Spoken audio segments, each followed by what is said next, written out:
రైతు సంక్షేమం కోసం నిరుద్యోగ యువతకు ఉపాధి కల్పించడం కోసం కాంగ్రెస్ పార్టీని గెలిపించాలని అన్నారు నిజామాబాద్ పార్లమెంటు కాంగ్రెస్ పార్టీ అభ్యర్థి తాటిపర్తి జీవన్ రెడ్డి. ఈ మేరకు నిజామాబాద్ జిల్లా కేంద్రంలో కాంగ్రెస్ పార్టీ జిల్లా కార్యాలయంలో మీడియా సమావేశంలో ఆయన మాట్లాడారు.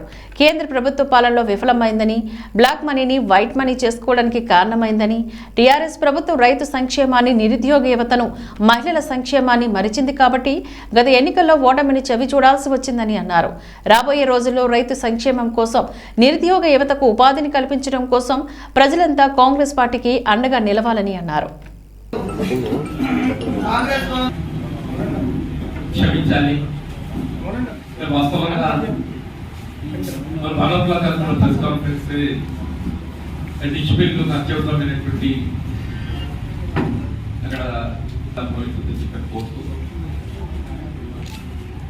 రాబోయేటువంటి పార్లమెంట్ ఎన్నికల్లో కాంగ్రెస్ పార్టీ అభ్యర్థిగా అఖిల భారత కాంగ్రెస్ ముఖ్యంగా నిజామాబాద్ జిల్లాకు చెందినటువంటి సీనియర్ కాంగ్రెస్ నాయకులు పెద్దలు సుదర్శన్ రెడ్డి గారి కానీ, శాసన భూపతి రెడ్డి గారి కానీ, జిల్లా కాంగ్రెస్ అధ్యక్షులు మానవ మోహన్ రెడ్డి గారితో పాటుగా సాహర్బీ నందాని గారు, నగర కాంగ్రెస్ అధ్యక్షులు ఈశ్వర్ గారు, బడు సంగతర్ గారు, రత్నాకర్ గారు, ముఖ్యంగా మన సునీల్ గారు ఇక్కడ బాల్కొండ నియోజకవర్గానికి కాంగ్రెస్ పార్టీ అభ్యర్థిగా పోటీ చేసినటువంటి సునీల్ గారు, ఆర్మూర్ నియోజకవర్గానికి చెందినటువంటి విజయ్ రెడ్డి గారు, వాస్తవమైనటువంటి ప్రిలిమినరీ మొదటి సమావేశం నిర్వహించబడడం జరిగిందో కార్యకర్తల ఉత్సాహం చూస్తుంటే ఈ ఎన్నికల్లో నిజామాబాద్ పార్లమెంట్ నియోజకవర్గం కాంగ్రెస్ పార్టీ నిలబెట్టుకోవడం పట్ల విశ్వాసం కలుగుతుందని చెప్పారు. ఏ రాజకీయ పార్టీ కానివ్వండి, ఇది జాతీయ స్థాయిలో నిలుపబడుతున్నట్టు ఎన్నిక కాబట్టి జాతీయ స్థాయిలో పోటీలో ఉన్నటువంటి కాంగ్రెస్ పార్టీ కానీ, భారతీయ జనతా పార్టీ కానీ వారికి ఆలోచన విధానాలను ప్రజానికం భేదీ పెట్టుకుంటున్నారు. ఇంకొక రాజకీయ పార్టీ టీఆర్ఎస్ ఉద్యమ పార్టీగా 2 పర్యాయాలు అధికారానికి వచ్చి ఉద్యమ ఆకాంక్షలను నెరవేర్చడం ఏదైతే నిర్లక్ష్యం చేయడం జరిగిందో ప్రజానిక మార్పు కోరుకోవడం ఆవశ్యకత ఉంది అని చెప్పండి.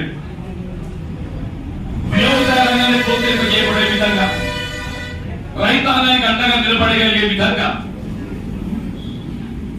జాతీయ స్థాయిలో కాంగ్రెస్ పార్టీకి అండగా నిలబడాల్సినటువంటి ఆలోచన ఉందని చెప్పని నేను పేర్కొంటున్నాను చెప్పండి. దాంతో పాటు స్థానిక అంశాలు మీకు తెలియదు కాదు. ఇక్కడ చక్కెర కర్మాగారాలే కానీ, పసుపు బోర్డే కానీ,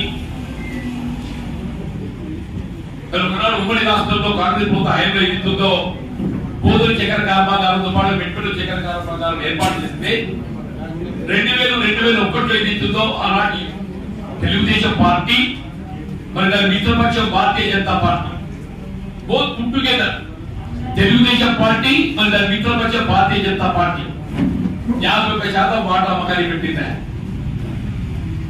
ఆ 51% వాటా కొనదేవను గోకరాజు గంగరాజు బీజేపీ పార్లమెంట్ సభ్యుడే చెప్పాడు. తెలంగాణ రాష్ట్ర ఏర్పాటు ఉద్యమంలో ప్రధాన అంశం చెప్పంటున్నా. ఈ ప్రైవేట్ పరం చేయబడిన చక్కెర కర్మాగారాలను ప్రభుత్వ పరంగా నిర్మింప చేయబడటం. 2015లో కవిత గారు పార్లమెంట్ సభ్యురాలు ఉన్న చక్కెర కర్మాగారం మూసించిందా? ఉన్న చక్కెర కర్మాగారం మూసించి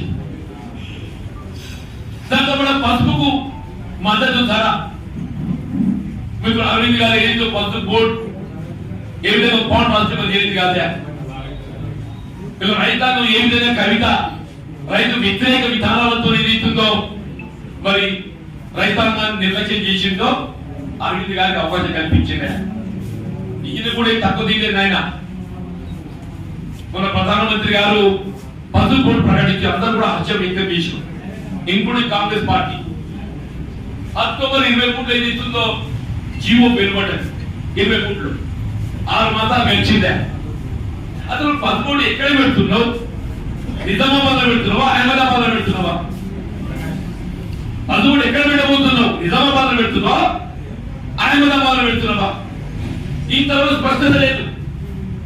దాని విధి విధానాలు, దాని సభ్యులు, చైర్మన్ ఏది లేదు. ఇవాళ ఏం అయిపోయిందంటే వీళ్ళ బస్సు పట్ల ఏదైతుందో రైతు కొంత నిరాశతో ఏదైతుందో వీళ్ళ సాగు విస్తృత తగ్గిపోయింది. 4 ఎకరాలు అయితే రైతు ఏదైతుందో 20 గుంటలు పరిమితమైపోయింది. ఆ 20 గుంటలు కూడా ఏంటి, భవిష్యత్తులో ఎప్పుడైనా కానీ ఏదైతుందో మళ్ళీ పశువు సాగు చేయాలంటే విత్తనం ఖరీదైంది కాబట్టి 20 గుంటలు పెట్టుకుంటే సాగు విస్తృత తగ్గడంతో పశువు దిగుబడి తగ్గిపోయింది. పశువు దిగుబడి తగ్గడంతో ఏదైతుందో అంతర్జాతీయ స్థాయిలో వీళ్ళ పసుపు నిర్ధారిత విలువ ఏదైతుందో 15,000 కొత్త రైతుకి ఏదైతుందో ఊరట కలిగించింది. మేమేమంటున్నాం, ఆ 15,000 రూపాయలు ఏదైతుందో కనీస మద్దతు ధర ప్రకటన చేయబడాలి. వీళ్ళ కాంగ్రెస్ పార్టీ రాహుల్ గాంధీ గారు సంవత్సరం క్రితం చెప్పిండు, పసుపు రైతుకు అండగా నిలబడే విధంగా పసుపు నాణ్యత ప్రమాణాలు పెంపొందించబడడానికి చర్యలు చేపట్టడంతో పాటుగా కనీసం 15,000 రూపాయలు క్వింటల్ ధర కల్పింప చేయడానికి కాంగ్రెస్ పార్టీ కట్టుబడి ఉంది. కనీసం మాత్రం నిధిపై చేస్తారని పేర్కొనడం చెప్పండి. ఇవాళ కూడా చక్కెర కర్మాగారాలు పునఃప్రారంభం చెప్పంటున్నాను.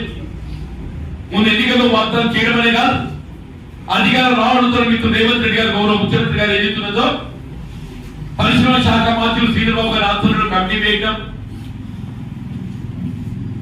వాళ్ళు తక్షణ బోధన చక్కెర కర్మాగారం, మెల్పల్ చక్కెర కర్మాగారం పర్యటించి పరిశీలించి రైతుల సలహా సూచనలు సేకరించి వాస్తవ పరిస్థితులను పరిగణలోకి తీసుకొని ఏ పరిస్థితుల్లో 2025 చివరిలోగా 2025 చివరిలోగా ఏదైతుందో అది పునఃప్రారంభం చేయబడే విధంగా చర్యలు చేపట్టడం జరుగుతుందని చెప్పి స్పష్టం చేశారు.